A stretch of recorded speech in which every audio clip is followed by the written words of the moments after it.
ଏବେ ଦେଖନ୍ତୁ ସୁଭଦ୍ରା ଯୋଜନାକୁ ନେଇ ଆଉ ଗୋଟିଏ ବହୁତ ବଡ଼ ଅପଡେଟ୍ ଆସିଯାଇଛି। ସୁଭଦ୍ରା ଯୋଜନାର ଯେଉଁ ଚତୁର୍ଥ ପର୍ଯ୍ୟାୟର ଟଙ୍କା ରହିଛି, ଏହି ଚତୁର୍ଥ ପର୍ଯ୍ୟାୟର ଟଙ୍କା କେତେ ତାରିଖରେ ମିଳିବ, ତା ସହିତ କେଉଁମାନେ ଏଥର ସୁଭଦ୍ରା ଯୋଜନା ଅଧୀନରେ 5,000 ଟଙ୍କା ପାଇପାରିବେ, ଆପଣମାନେ ଯାହାକି ଆପଣଙ୍କର ଯେଉଁ ମୋବାଇଲ ରହିଛି ସେ ମୋବାଇଲ ମାଧ୍ୟମରେ ମଧ୍ୟ ଆଗରୁ ଯାହାକି ଚେକ୍ କରିପାରିବେ ଏବଂ ଜାଣିପାରିବେ ଯେ ଆପଣଙ୍କୁ ଏଥର ସୁଭଦ୍ରା ଯୋଜନା ଅଧୀନରେ 5,000 ଟଙ୍କା ମିଳୁଛି କି ନାହିଁ, ଯାହାକି ଆପଣଙ୍କୁ ମୁଁ ଏହି ଭିଡ଼ିଓ ମାଧ୍ୟମରେ ସେ ନେଇ ପୁରା ଡିଟେଲ୍ ଜଣାଇଦେବି। ସେଥିପାଇଁ ଆପଣମାନେ ଏହି ଭିଡ଼ିଓଟିକୁ ଶେଷ ପର୍ଯ୍ୟନ୍ତ ଦେଖନ୍ତୁ। ତା ପୂର୍ବରୁ ଭିଡ଼ିଓକୁ ଗୋଟେ ଲାଇକ୍ କରିଦିଅନ୍ତୁ ଏବଂ ଯେଉଁମାନେ ଚ୍ୟାନେଲକୁ ନୂଆ ଆସିଥିବେ ଚ୍ୟାନେଲକୁ ସବସ୍କ୍ରାଇବ୍ କରିକି ପାଖରେ ଥିବା ବେଲ୍ ଆଇକନ୍କୁ କ୍ଲିକ୍ କରିକି ଅଲ୍ ନୋଟିଫିକେସନ୍ ଅନ୍ କରିଦିଅନ୍ତୁ।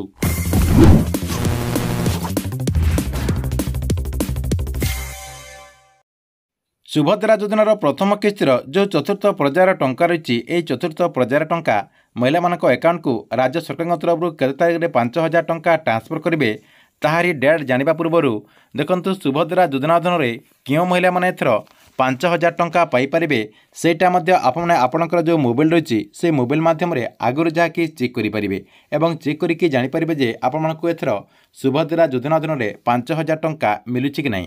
ଦେଖନ୍ତୁ ଯଦି ଆପଣମାନେ ଏଯାଏଁ ସୁଭଦ୍ରା ଯୋଜନା ଅଧୀନରେ 5,000 ଟଙ୍କା ପାଇନାହାନ୍ତି, ତାହେଲେ ଆପଣମାନେ କ'ଣ କରିବେ, ଆପଣଙ୍କର ଯେଉଁ ଷ୍ଟାଟସ୍ ରହିଛି ସୁଭଦ୍ରା ଯୋଜନାର ଯେଉଁ ଷ୍ଟାଟସ୍ ରହିଛି ସେଇ ଷ୍ଟାଟସ୍ଟିକୁ ସର୍ବପ୍ରଥମେ ଚେକ୍ କରିଦିଅନ୍ତୁ।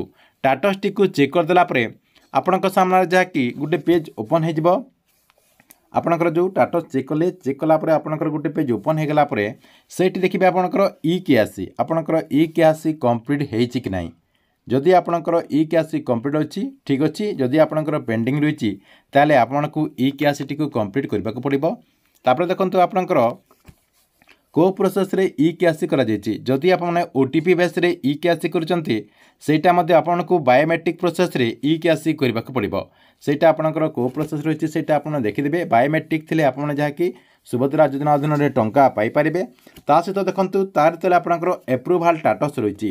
ଆପଣଙ୍କର ଯେଉଁ ଏପ୍ରୁଭାଲ୍ ଷ୍ଟାଟସ୍ ରହିଛି, ଏପ୍ରୁଭାଲ୍ ଷ୍ଟାଟସ୍ରେ ଆପଣଙ୍କର ଅଣ୍ଡର ପ୍ରୋସେସ୍ ଶୋ କରୁଛି କି ଆପଣଙ୍କର ଏପ୍ରୁଭ୍ ଶୋ କରୁଛି, ସେଇଟା ମଧ୍ୟ ଆପଣମାନେ ଚେକ୍ କରିଦେବେ। ଯଦି ଆପଣଙ୍କର ଅଣ୍ଡର ପ୍ରୋସେସ୍ ଶୋ କରିଥିବ ଆପଣଙ୍କର ଡକୁମେଣ୍ଟରେ କିଛି ତ୍ରୁଟି ରହିଛି କିମ୍ବା ଆପଣଙ୍କର ଡକୁମେଣ୍ଟକୁ ସରକାରଙ୍କ ତରଫରୁ ଭେରିଫିକେସନ୍ କରାଯାଇ ନାହିଁ, ସେଇଟା ମଧ୍ୟ ଆପଣ ଚେକ୍ କରିଦେବେ। ତାର ତଳେ ଆପଣଙ୍କର ଦେଖନ୍ତୁ ପେମେଣ୍ଟ ଷ୍ଟାଟସ୍, ପେମେଣ୍ଟ ଷ୍ଟାଟସ୍ରେ ଆପଣ ଚେକ୍ କରିଦେବେ ଯେ ଆପଣଙ୍କର ପେମେଣ୍ଟ ଷ୍ଟାଟସ୍ରେ କ'ଣ ଶୋ କରୁଛି।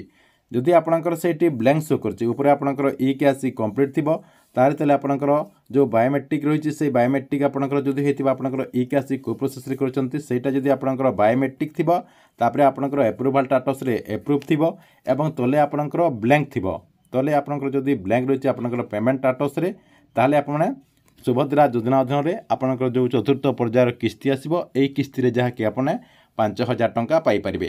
ତାପରେ ଦେଖନ୍ତୁ ଆପଣ ସମସ୍ତେ ଅପେକ୍ଷା କରି ରହିଛନ୍ତି ଯେ ସୁଭଦ୍ରା ଯୋଜନାର ଯେଉଁ ପ୍ରଥମ କିସ୍ତିର ଚତୁର୍ଥ ପର୍ଯ୍ୟାୟର ଟଙ୍କା ରହିଛି କେତେ ତାରିଖରେ ସରକାରଙ୍କ ତରଫରୁ ଆପଣଙ୍କ ଆକାଉଣ୍ଟକୁ ଟ୍ରାନ୍ସଫର କରିବେ। ଦେଖନ୍ତୁ ସେମିତି କିଛି ତ ସରକାରଙ୍କ ତରଫରୁ ଅଫିସିଆଲି ଡେଟ୍ ଘୋଷଣା କରାଯାଏ ନାହିଁ, ଯାହାକି ମାନ୍ୟବର ଉପମୁଖ୍ୟମନ୍ତ୍ରୀ ପ୍ରଭାତୀ ପରିଡ଼ା ଏ ନେଇ କୌଣସି ଅଫିସିଆଲି ଡେଟ୍ ଘୋଷଣା କରିନାହାନ୍ତି। ତଥାପି ବି କେତେଟା ଆପଣଙ୍କର ଡେଟ୍ ଜାଣିବାକୁ ମିଳିଛି ଯେ କୁହାଯାଉଛି ଯେ ଆପଣଙ୍କର ସରସ୍ୱତୀ ପୂଜା ଫେବୃଆରୀ ଆପଣଙ୍କର 2 ତାରିଖ କିମ୍ବା ଆପଣମାନଙ୍କୁ 3 ତାରିଖରେ ଏହି ଯୋଜନା ଅଧୀନରେ ଟଙ୍କା ମିଳିପାରେ, କିନ୍ତୁ ଏଇଟା ଆପଣଙ୍କର କନଫର୍ମ ନୁହେଁ, ଏଇଟା ଆପଣଙ୍କର କନଫର୍ମ ଡେଟ୍ ନୁହେଁ। କିନ୍ତୁ ଆପଣମାନଙ୍କୁ ଫେବୃଆରୀ ପ୍ରଥମ ସପ୍ତାହରେ ଆପଣମାନଙ୍କୁ ଯେକୌଣସି ଡେଟ୍ରେ ଏହି ଯୋଜନା ଅଧୀନରେ 5,000 ଟଙ୍କା ମିଳିଯିବ ବୋଲି ଆଶା କରାଯାଉଛି।